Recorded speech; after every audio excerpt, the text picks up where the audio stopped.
Welcome back, everyone. Today we're going to be taking a closer look at Imperium magazine issue 8 here.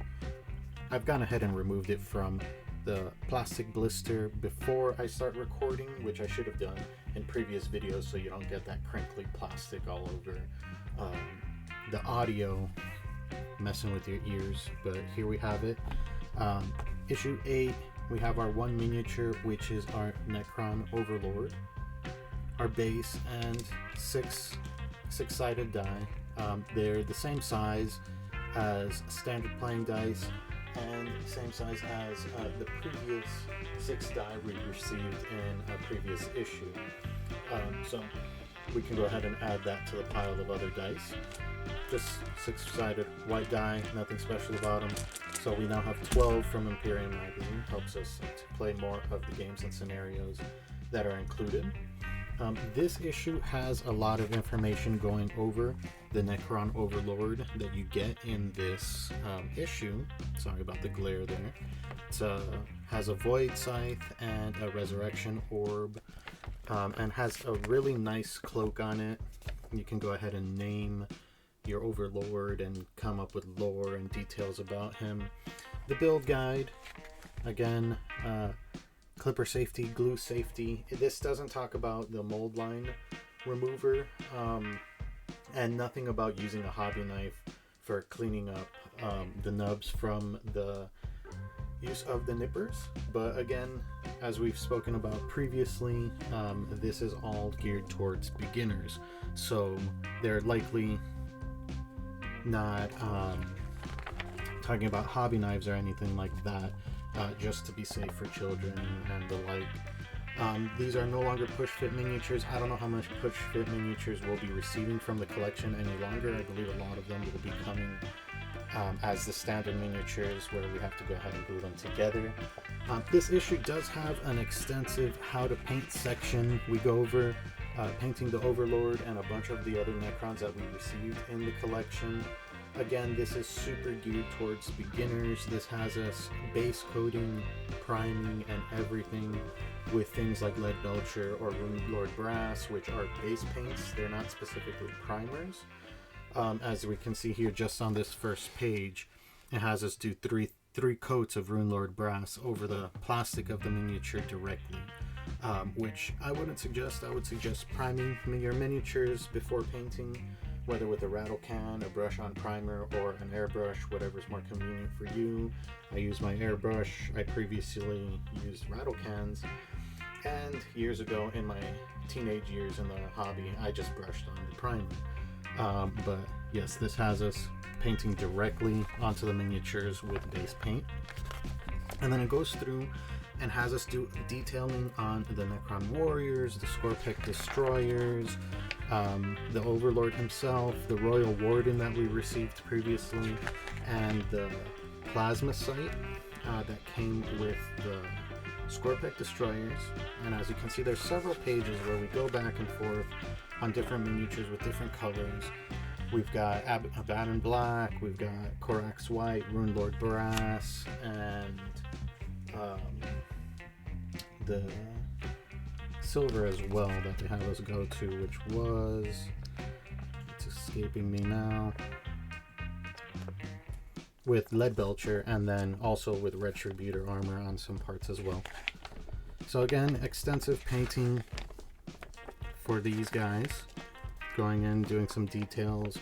I'm assuming all these details, like the Resurrection Orb and the Scythe, that are having us paint or base coat them white, will be provided with some of those neon green paints that they use for the Necrons to get the neon kind of effect, or OSL effect, going on there, so we can see with the Overlord. And then we do have our little mission briefing and our play guide, and it has us playing our Primaris aggressors with the Overlord in a just move, shoot, assault scenario, and see if your aggressors can defeat the Overlord. I feel as though this fight will likely be weighted towards the 3 aggressors.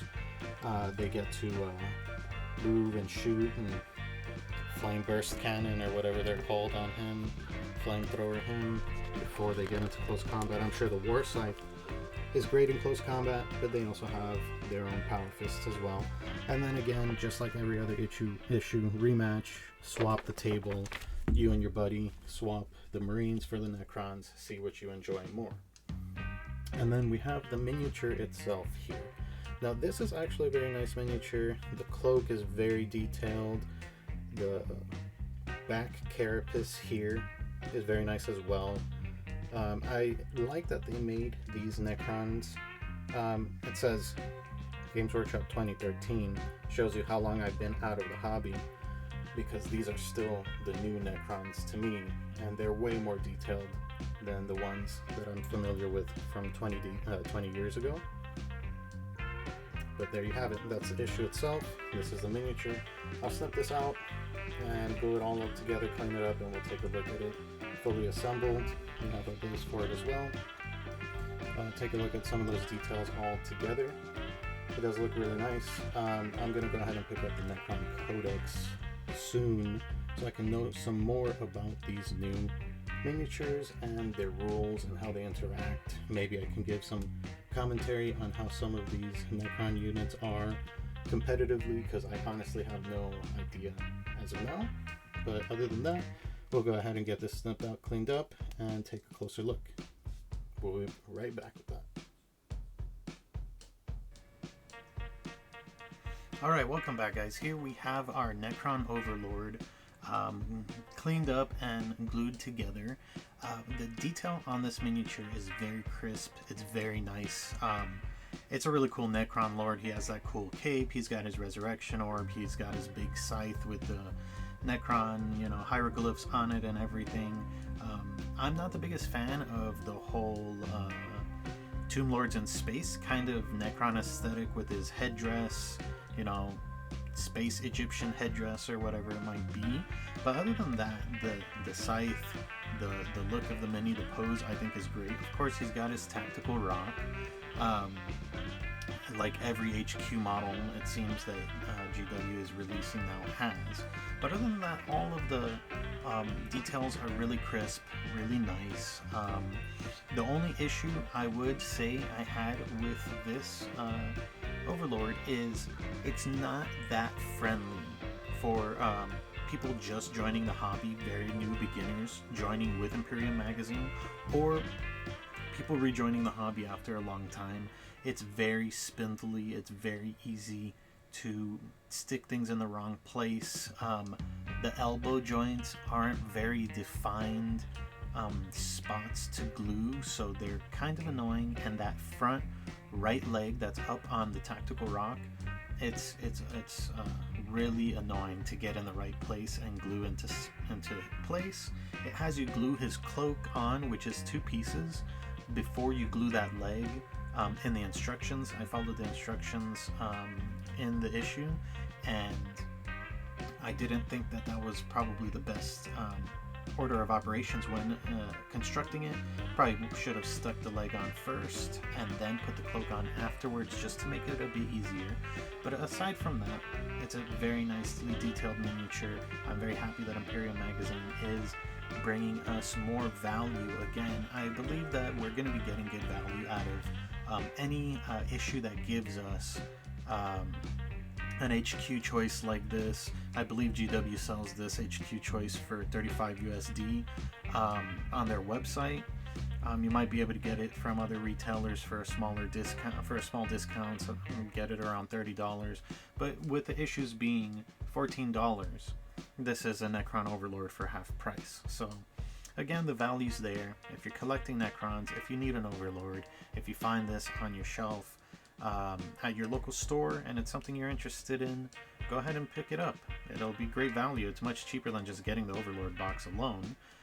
And keep in mind, if you are new or returning to the hobby, it is a little annoying to snip out, clean up, and glue together. I used the nippers that they sent in the collection, and I use the Citadel black plastic glue that they sent in the collection as well.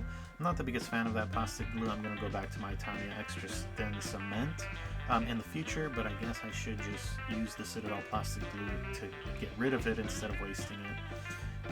Other than that, it's good value. It's a nice miniature, and it's a nice next issue of Imperium magazine, really bulking up that Necron force that we're getting with it. And I've got to say, these new sculpts are very crisp, very nice. Games Workshop is doing a great job with all these new range refreshes as I'm returning to the hobby as well and discovering them for the first time. But again, thank you so much for watching. Please like and subscribe, and I'll see you next time when we take a look at all those Necron warriors in the next few issues. Bye now.